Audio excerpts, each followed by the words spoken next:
guys, and welcome to Faith Works Designs. I'm Faith, and today we're going to be talking about taking custom orders. Now, I have a love-hate relationship with custom orders, and we're going to talk about that later on in the video.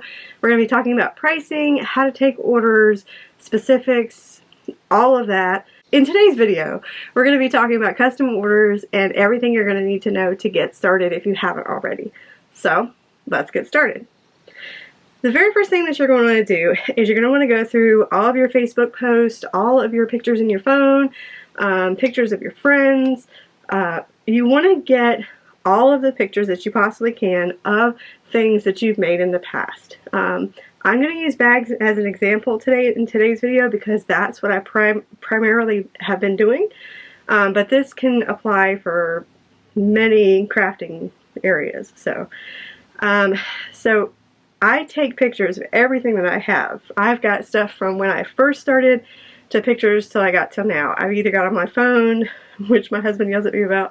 I have too many pictures. It's all on my Facebook page, like it's all there. So that when you have a customer who wants a special order, you can go and you can say, okay, well this is what I can do. This is my skill level and what I've done before. You really want to be specific, and you really need to show them some kind of visual, because taking custom orders can get kind of hairy, and that's where the love-hate relationship comes in. If you get a custom order from somebody and you don't get enough specifics from them, you can do all of that work to get that custom order done, and then at the end they're like, well, that's not really what I kind of envisioned, or that's not really what I like, or it's not, you know what I'm saying? So it would be nice to have visuals to say, this is what I can do, or pictures that you can find online and say, I can do this too, if that's something that you want. That's in my skill set. Specifics. So let's talk about that. Because every now and then you'll get a customer and you can turn over backwards for them, but there's still going to be something that's going to be off. So be specific. Very specific. Again, I'm going to use bags as an example. What kind of colored hardware? Do you want gold? Do you want rainbow? Do you want rose gold? What kind of vinyl? Do you want waterproof canvas on the inside? Do you want cotton on the inside? How long do you want the straps? You know, be really specific on whatever kind of item that you're making so that you can turn around and say, this is what I've got, our conversation, and this is what you told me is okay. Because you don't want to finish a bag and have them say, well, that's not what I wanted. You can say, it just, sometimes it happens, you know, not all the time. I have amazing customers now that I've been working with for the last almost 3 years, and it's been a while. It's been a while since I've had something like that happen. So just be really specific with whatever craft it is, whatever thing that you're making. Be really specific. Size, like, tell them everything so that when you've put all this time and effort and money into this item, you want to make sure that it's something they're going to be happy with. Let's talk about money. Okay, so future editing Faith here. I knew I was going to forget something. So one of the really important things that I should have told you about is deposits. Now, when I first got started, I didn't take deposits. You know, if you take orders from friends and family, it's kind of hard to ask for money. So I don't know why, it just is. So I'm going to highly encourage you to take a deposit, and here's why. It didn't happen to me often, but it happened. Sometimes a person will want something and you get excited because you've got your first custom order, or you're getting custom orders and it's getting exciting, and you go out and you buy the supplies and maybe even start on the project, and they come back and they're like, I changed my mind. That happened, okay? Trust me, been there.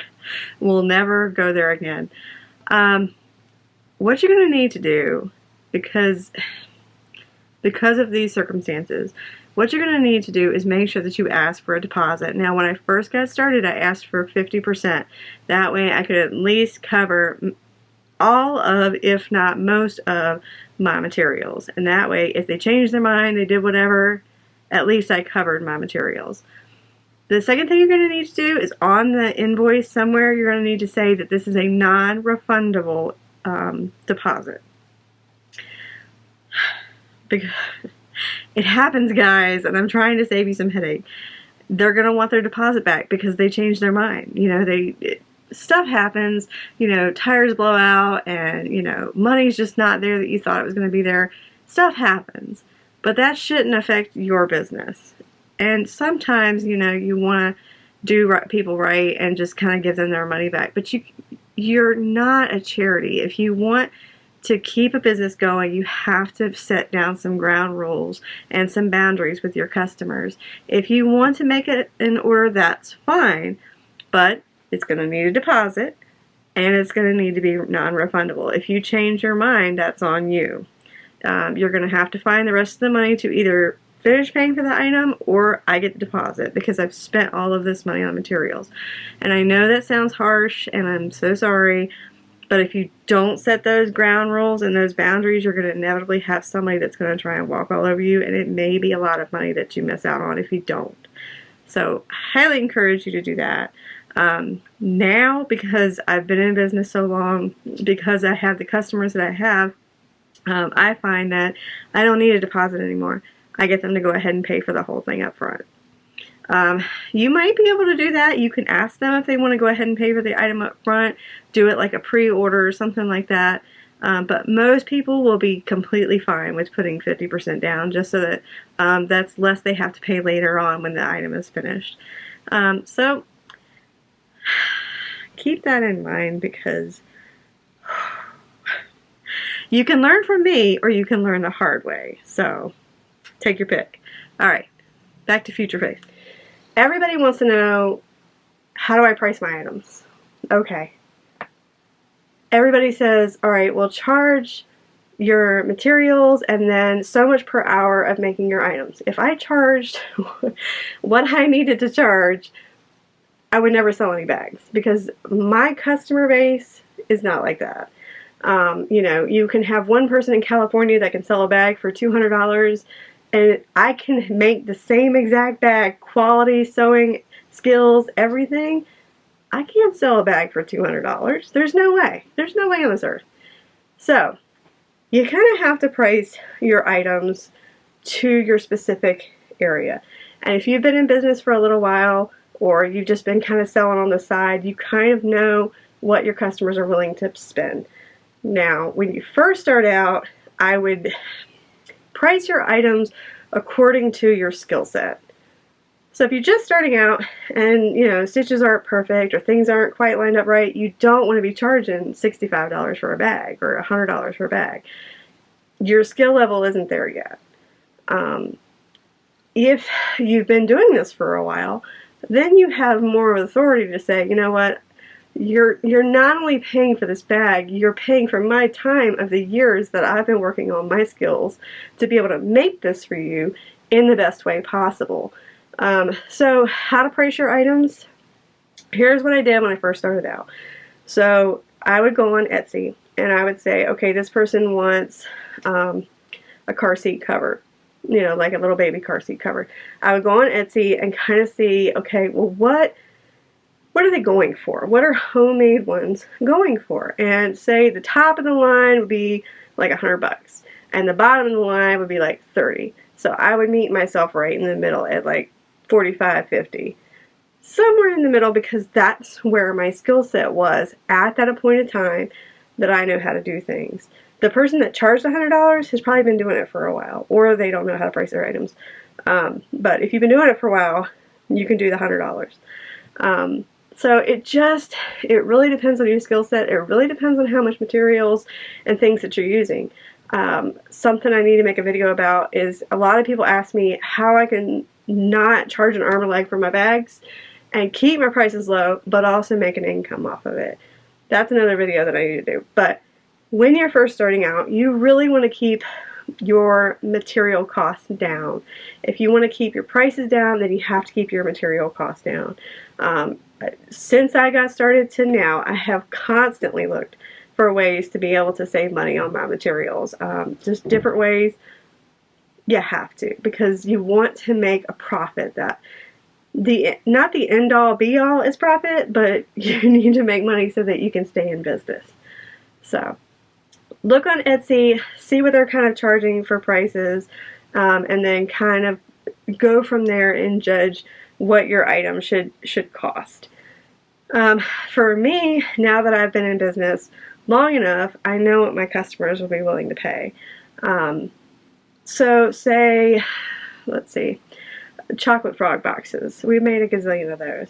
Right now, as it stands, I get a discount when I buy my chocolate frog bag panels. So that helps me not have to charge $100 per purse. Could I? Probably, but it would have to be looking for that customer that's willing to pay that much. On my site, I sell them for $65.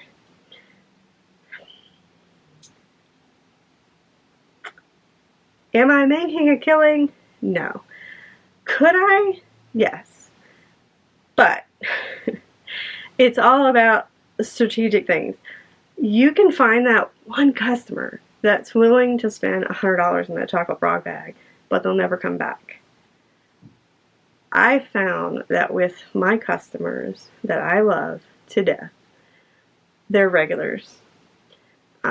They know my work and they know that it's good work, so they're willing. When I have to have a price increase, I had to do that this year. When I have to do a price increase, they know my work is good, so they'll come back and they'll buy another item from me. If I'm charging too much for my particular audience, I'm not going to have as many customers. And I find that being in the middle ground, it makes it so that more people can get my items. Does that make sense? Because that one person might be looking for that one chocolate frog bag, but they're not going to come back for, something else that I've made. My car trash bag thing that I just made recently. They might not come back for that. So I have a faithful customer base. They always come back time and time again because I'm in that middle ground. I'm not charging too little because I've been there. I'm not charging too much so that they don't want to buy more than one thing from me. I'm right smack dab in the middle. And I find, like, if I was doing like Comic-Cons and stuff like that, yeah, I could bump my prices up and it'd be fine. But for every day, I want to keep my customers that I have because they're really good customers and don't give me a lot of crap. And they stick with me and they've stayed with me and they're great customers. So when you're pricing your items, make sure that you are pricing in the mid-range, depending upon where your skill set is, and then what your customer base is willing to pay. Because you don't want to spend all of this money on stuff and then come to find out that your customer base isn't willing to pay over $50, because that would really stink. When you first start out, that's where you're going to be. I hate to say it. A lot of people go out and they buy all the fancy little zipper pulls and, magnets and $24 a yard material. They start out there and then they want to sell their bags for $100 and everybody's like, that's too expensive. It just depends on where you're at. Now, some people can do it. It just depends on finding those customers. So put feelers out on your page. If you haven't watched my How to Start a Successful Business video, you need to watch that because I talked to you about how to get started with your Facebook page, your social media, to use that as free advertising. So make sure that you check that out, but put all of your stuff on there so that you can kind of see what your customer base would be. Are you going to have those $100 customers, or you're going to have the people that are on the lower end? It really depends on where you are. I can beat a dead horse with that. Another thing that I like to do for some of my regular customers, especially like if I'm making a quilt, I like to take pictures of the process. Now, I have made sure that the fabric is the way that they want and the things that they want, and I'll take pictures of mid-process. That way, if I'm working and I do something and they're like, yeah, I kind of pictured it this way, but we might need to change it up a little bit. I'd rather know in the middle than at the end. Sometimes it happens. Not everybody can do this. I understand, because when you get busy and if this is like your main income, it can get really busy. And I don't do this for every customer. It's mostly when I do quilts. But if you can give them a pre-post pictures of what you're doing so that they can see that it's coming. A lot of people like say, I'll do my pre-orders. I have so many people that message me in between a pre-order. I have to do 8 weeks for my pre-order because it takes me 6 weeks to get my material. And I always give myself that 2-week crunch in case something forbid happens. I've got 2 weeks. So I constantly have people messaging me like, where's it at? What's going on? You know, times. If you can, message your customers and let them know, hey, I'm working on this today, just wanted to send you a picture. I'm working on that tomorrow, just wanted to send you a picture. On my Facebook page group, when I do my pre-orders, I give updates. And that way my customers know that it's coming. And it helps me avoid all of those messages. Hey, when's it coming? It's coming. If you're on Etsy and you do this, it will really help out with your stars and your rating. If you're constantly in communication with your customer, if it's something you're custom making, it's really going to help out. They're really going to feel like you've listened to them. They've really felt like, you know, you've taken the time to talk to them. They're going to leave you a good rating on Etsy. So it's a really good thing to do if you have the time to do it. Like I said, not all of us have that kind of time, but every now and then you do. So if you have the time, do it, and it really kind of puts your customer at ease. All right, so my camera died. What's the good and bad of doing custom orders? For me, I found with custom orders that I can do one customer order that's cutting everything out, getting the whole thing done. It takes me all day. It depends on what kind of bag it is, but for the most part, it takes either all day or most of the day. Whereas I have a store that I put things in, not my own store, but like a space in the store, and I have to keep that full. So when I'm not doing customer orders, what I do is I do batch sewing, and I actually need to do a video about how I do that so you guys can see how I get so much done in a day and get my orders out. But batch sewing essentially is I'll take all morning, all day, and just cut out, say, 10 purses or 10 whatever it is that I'm doing. That's kind of my goal because I know I'm going to sell some on my Facebook page and then I'm going to need some for the store. So 10 is a really good number for me because I end up selling like half of it. So it's a good number. So the very first day, all I'll do is cut out all day long. Make sure I've got all of my interfacing, all of my hardware picked out. I've got little containers that I put everything in, and I sort everything out. Then the next day, I go through and I sew like a crazy person. Normally when I batch sew for the store and I make 10 things, it takes me maybe 2.5 days. Maybe, it depends on what's going on. But so with doing custom orders, I can get one bag done in 1 day, or I can get 10 done in 2.5 days. As far as profit goes, it's more profitable for me to just make a ton of stuff and then see if my customers want to buy it. Another kind of drawback from custom orders is that I find that when I'm making a custom order for somebody, or I've been, you get custom order burnout. Like, you constantly are making these things for these people and you don't have creative mind time. Like, there's some times where I just want to make things. I want to be creative. There's just times when I want to be creative. So I had this little magnet. I'll have to link it down below. But I wanted to take the time to be able to, one, make stuff for the store, and two, try and make some stuff to sell. But if I want to be creative and working on a different bag pattern and doing my own thing, I can't do that if I'm constantly making custom orders. And if you're doing custom orders for people, you're constantly doing what they want. You don't have time to do stuff that you want to try out. New techniques, new patterns. You don't have time for that. So that's the only drawbacks from doing custom orders. To get started, you might have to just start with custom orders and go from there. So those are kind of the drawbacks. Custom orders are great for getting started. You know, it's really up to you. Whatever your customers need or want, that's what you kind of need to do. If you want to just ixnay all custom orders, you can keep making stuff, but you might not sell it. So custom orders also allows you to kind of figure out what your customers want. If your customers say, so I have my customers for my social media and then my customers for the store. They're completely different. So when I do my customers, they want like Harry Potter and, you know, anime stuff and just kind of stuff like that.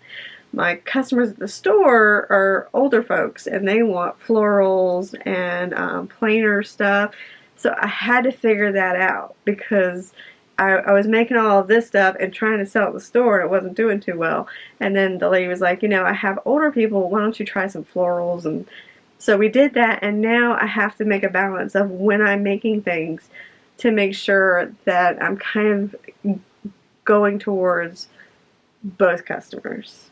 And so if you're not doing custom orders and you're just pumping things out, you don't know what your customers like until stuff starts to sell. So doing custom orders is good so that you can kind of figure out what your customer base wants, but it can also take a lot more time and kind of take the joy out of sewing a little bit because you can't get creative. I'm the kind of person that I need to take some time doing something creative. That's why I love the opportunity that K&A has given me to be able to make the purse patterns for you guys. It's just, I love doing it. If I could do that for a living, I'd be so happy. But unfortunately, it doesn't pay enough to just do that for a living. So, doing my purses are great. Doing batch sewing for me is great because then I can kind of get a lot done at one time. And that frees me up to be able to work on a pattern. Whereas when I'm constantly doing custom orders before Christmas, there's just no time for that. So, anyway, all that to say, make sure that you're very specific with your customer. Make sure that you charge enough to cover the cost of everything that you're going to be using for that custom order, and then make sure that your customer is happy. I find that when I bend over backwards for my customers, now there's a line, but when I bend over backwards for my customers, I make sure that everything's the way that they like it before I ship anything out. I have customers that come back. I have a lot of the people that comment on my page, that interact with my page, they're the regulars. They're the ones that keep coming back time and time again because I've made sure that they're happy. I keep them up to date on everything. I send pictures to them. It's the communication. I think customers, they don't get that at Walmart. You know, they don't get that at Amazon. That's why they come to small business, because they want that communication. Make sure that you're communicating with your customers because they really will appreciate you taking the time to show them that, hey, I'm going to be finished with your item on Friday and I'm going to be shipping it out. That kind of stuff, they love it. And they love communication. So think about doing that as well. That was one of the tips that I had completely forgotten. So hopefully you like this video. If you did, you can give it a thumbs up, or if you want to subscribe and hang around, see some of the cool designs we've got coming up. This is something else I'm working on. But K&A, we have a ton of stuff for next year that I'm really, really excited about to show you guys.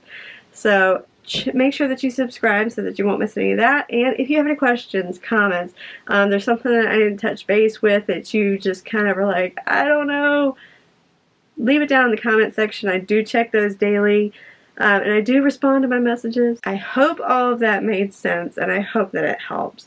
Again, if you have not watched the How to Start a Successful Business, make sure that you go watch that video. It will help you. I've had a lot of people tell me that it's helped them out, thinking outside of the box with the economy that we have right now and the way that we need to sell. So make sure that you check that video out.